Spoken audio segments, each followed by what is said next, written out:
Prayer relates us to God. ప్రార్థన మనకు దేవుడితో సంబంధాన్ని కలిగిస్తుంది. రెండవది, only prayer can receive answers from God. కేవలం ప్రార్థన మాత్రమే దేవుడి దగ్గర జవాబులు పొందుకుంటుంది.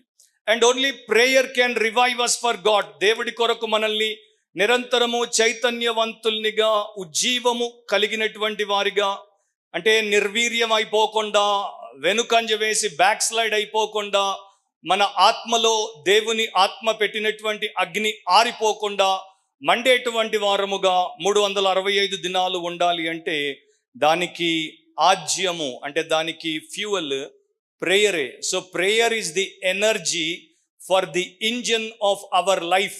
మన జీవితము అనేటువంటి యంత్రానికి కావలసినటువంటి ఆ శక్తి ప్రార్థన ఇస్తోంది. కనుక ఎవరు కూడా ఎన్నడూ ప్రార్థనను తక్కువగా అంచనా వేయొద్దు. ప్రార్థనను ఎట్టి పరిస్థితుల్లో నిర్లక్ష్యం చేయకూడదు.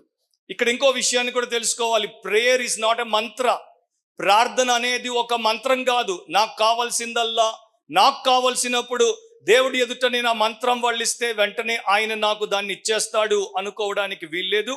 ప్రేయర్ అనేది ఒక ప్రేమ గల పరలోకపు తండ్రికి అండ్ రక్షింపబడినటువంటి ఒక వ్యక్తికి మధ్యలో ఉన్నటువంటి సంబంధానికి సూచన.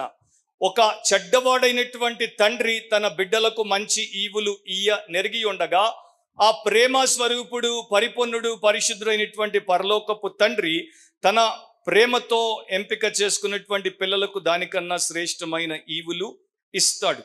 జాన్ బ్రోడస్ అనే భక్తుడి మాట అన్నాడు, ఈ లోకంలో ఎవడైనా ఒకడు చురుకుగా శ్రమించి పని చేసి కూడా లోక సంబంధమైనటువంటి విషయాల్లో ఇంకా పేదవానిగా ఉండొచ్చు, కానీ పర సంబంధమైనటువంటి విషయాల్లో ఎవడైనా యథార్థంగా ప్రార్థించి ఎన్నటికీ ఆత్మీయ సంపదలో పేదవానిగా ఉండడు. అంటే ఒకడు 24 గంటలు శారీరకంగా లోకంలో కష్టపడి పనిచేసి కూడా బీదవాడిగా ఉండొచ్చు, కానీ ఒక మనిషి ప్రతిరోజు దేవుడి సన్నిధిలో ప్రార్థన చేసి ఎన్నటికీ ఆత్మీయ విషయాల్లో పేదరికాన్ని చూడడు.